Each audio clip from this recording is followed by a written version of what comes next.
Hello and welcome to Children and Young People's Emotional Wellbeing session. My name's Denise and I work for Wakefield Council as part of Wakefield Public Health.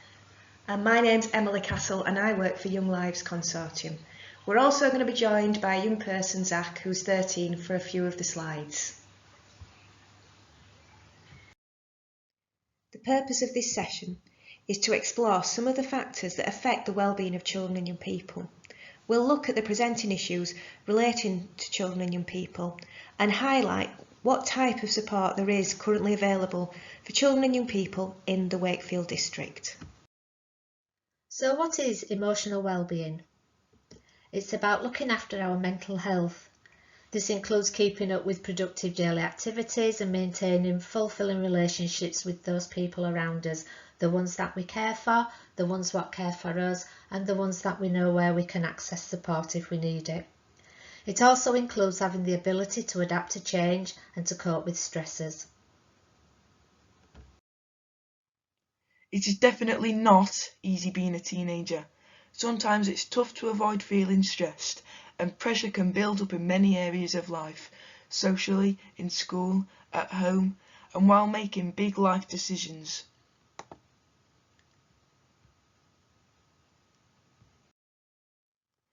Worrying about these pressures is normal, but feeling very sad, hopeless, or worthless might be a sign of a mental health problem. In Wakefield, we do a health-related behaviour questionnaire. This is done biannually. It asks a series of questions which are a range of public health priorities. The results from the latest survey were collated in February this year but have not been sent out as yet. As a response to COVID-19, another survey has been sent out to see how children and young people are coping while staying at home. Nearly 4,000 children and young people took part, which was an amazing response. This has enabled us to compare the results before and during lockdown. There has been some positives, as you can see, with 43% of children and young people feeling that they are getting more sleep than usual and 48% are eating less takeaways. But February's results had already indicated that Wakefield children and young people had a low wellbeing score to start with, and this is now even lower by 5%, so it's now 23%. 82% are missing friends, 73% are missing family they don't live with, and this was predominantly grandparents. Worries noticeably about the future for when they return to school were around family and friends catching the virus, and this is 60%. Young people were saying that they were worried about going into school and taking the virus back into the home, especially if they were a young carer or they were living with somebody at risk or had close contact with the grandparents who were older. So we need to be able to increase a children and young people's toolkit of strategies and support networks so that moving forward they will be able to feel more confident to cope with change and stresses that the current situation is bringing. So other factors that impact on children and young people are adverse childhood experiences, often known as ACEs. Research identifies that children who experience ACEs are much more likely to have long-term health and social problems in adulthood. This could be mental or physical health problems. It means that sometimes people are involved in the criminal justice system and experience addictions. So building resilience. We know that if you support children and young people to build resilience, that you can come and overcome some of these particular barriers that people face, especially for young people with ACEs. We know that it helps to avoid damaging behaviours and psychological changes that children and young people experience as a result of ACEs. Some of the ways that you can overcome these different experiences are identified in this slide. So for example, feeling as if you can overcome hardship, having hope and having an idea of where you want to be in your life can help and support you. Being grounded in cultural traditions, so feeling connected, whether that be socially, with friends and family and your local community, is very important. We know that being able to manage your behaviours and emotions and having a range of different coping strategies is very important as well. And finally, having one or more stable, caring child-to-adult relationships, having a trusted adult is really important.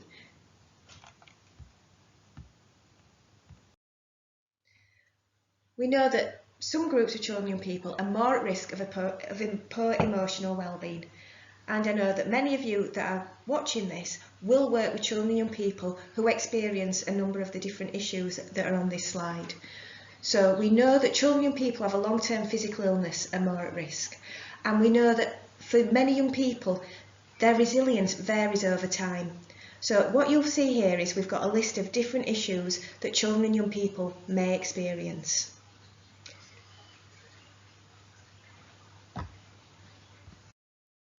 No health without mental health. The mental health of children is just as important as their physical health. Good emotional well-being supports children and young people to develop the resilience to cope with whatever life throws at them. Here are some of the signs and symptoms that you may see if you're working with a child or young person who is experiencing poor emotional well-being.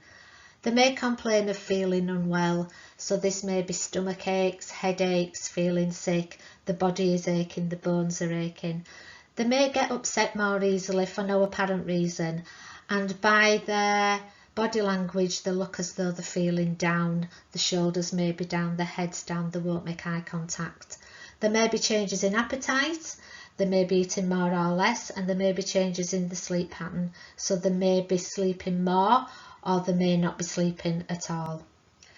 They may even be self-harming. Some young people who have got so much emotional pain and cannot express it in any other way may self-harm. You may experience anger or aggression or erratic mood swings.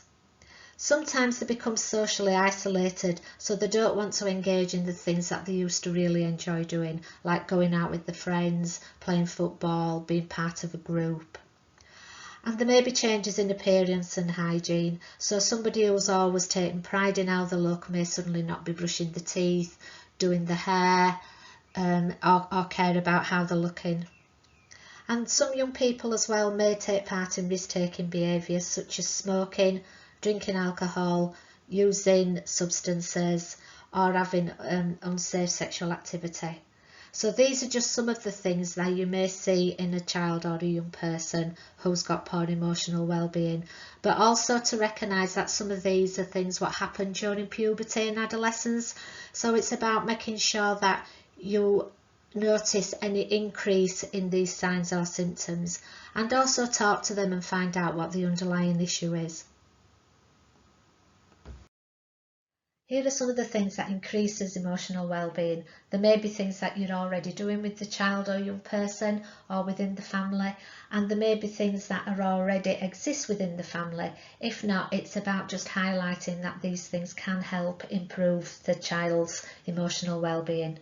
Things like being in good health, having a balanced diet, regular exercise and plenty of sleep. Sleep is really important. Being able to play, no matter what the age, indoors and outdoors. We know that being outdoors in the fresh air is a real boost for emotional well-being, and it does promote mindfulness. Feeling part of a family that gets along, and we do realise that not everybody gets along all the time. Going to a school that supports the well-being of its pupils. They may have a nurture group, or they may have learning mentors, or they may have a drop-in where children and young people can go. A key person that if they're worried, they know that they can get support or just have a chat with.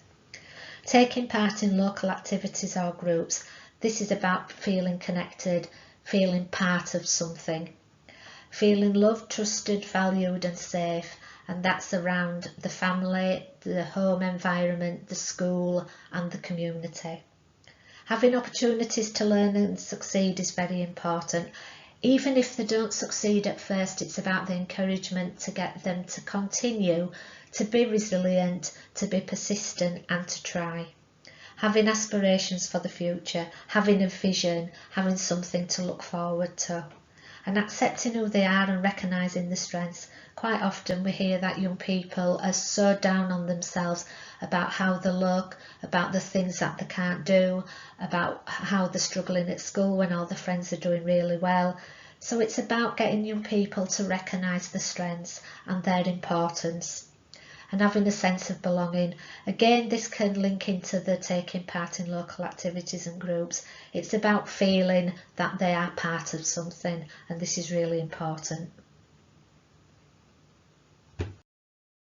During lockdown, the services on offer in Wakefield District are still providing support for children and young people.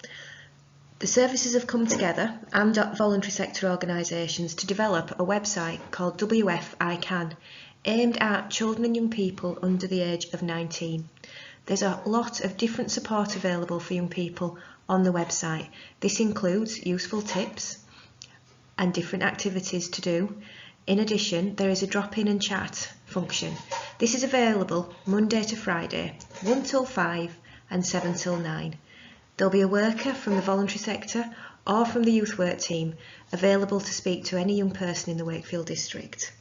In addition to WF I Can, you'll see on this list there's a whole range of different services still available. The school nurses have a telephone line which you can ring between 9 and 5, and that's available for children, young people and adults. We have a whole range of other services here as well.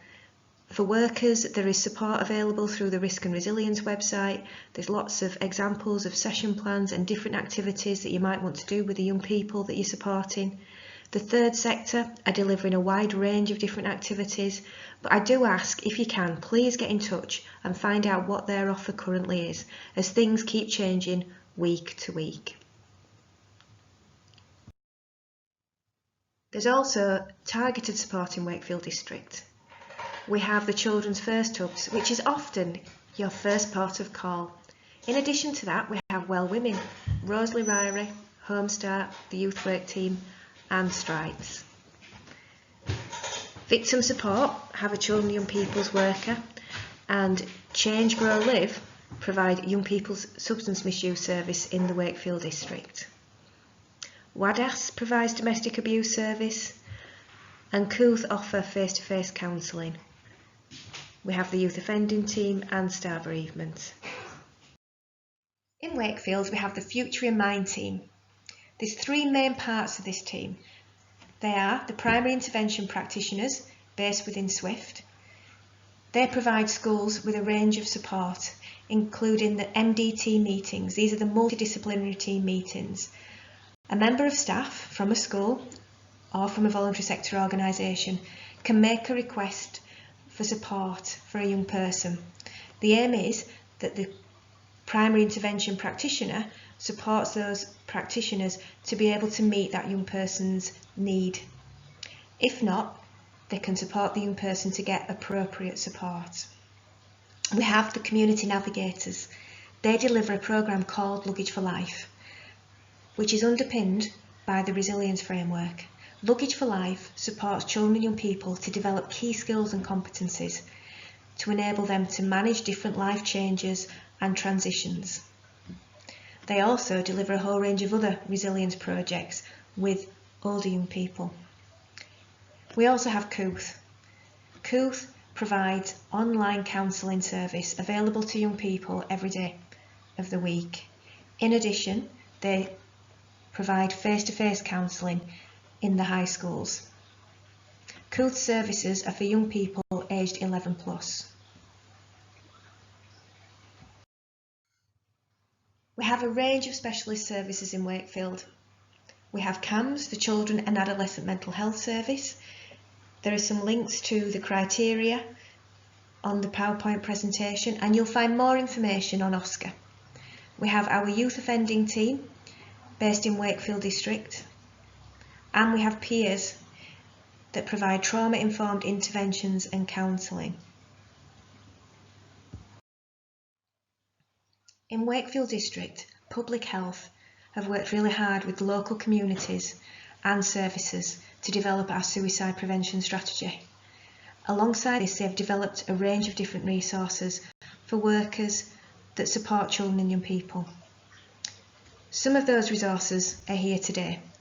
So we have two posters, one if you're worried about a young person, and the other if you are a young person with suicidal thoughts and feelings. In addition, there's two booklets. One for a person supporting a young person, so that could be a parent, a trusted adult, or a young person supporting their peer. And there's also a booklet for young people with suicidal thoughts and feelings. Each of these resources has been developed alongside young people and professionals. It brings together the best advice and support currently on offer.